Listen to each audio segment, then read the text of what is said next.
Баршаңызға қайырлы күн. Бұл біздің 7 күндік ағза тазарту марафонының 5-ші күні. Бүгін бүйрекке өте пайдалы табиғи шөптік сусын дайындаймыз.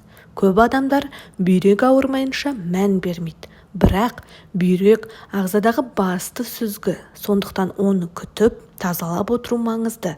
Қазір үйде бар 2 ғана шөппен керемет емдік шай жасап үйренеміз. Бізге қажетті заттар: 1 шай қасық шалфей, 1 шай қасық мүкжидек, 300 мл қайнаған су.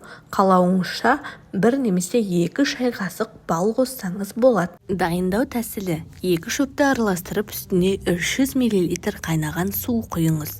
15-20 минут тұндырып қойыңыз.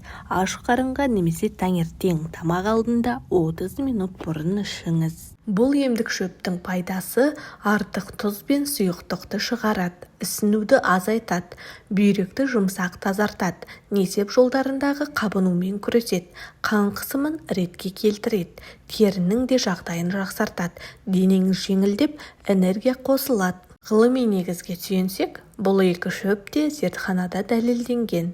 Мүкжидек жапырағы зәрді зарарсыздандырады.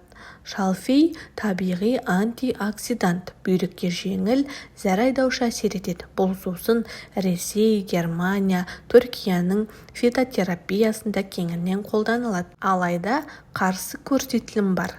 Жүктілік кезінде бүйрек тасы бар болса, тек қана дәрігердің кеңесімен қолдану керек. Бүйрек ағзаның сүзгісі. Оны тазарту өзіңізге жасаған ең үлкен жақсылық. Осы қарапайым сусынмен өзіңізді жақсы сезініп көріңіз. Ертең марафонның 6-шы күні. Ағзаға серпін беретін тағы бір әдіспен жалғастырамыз. Құрметті көрермен, кішкентай қадаммен үлкен өзгеріс басталады. Егер денсаулығыңыз маңызды болса, арнаға жазылып, келесі күнді жіберіп алмаңыз. Күн сайын шынайы әрі пайдалы ақпарат сіздерді күтіп тұр.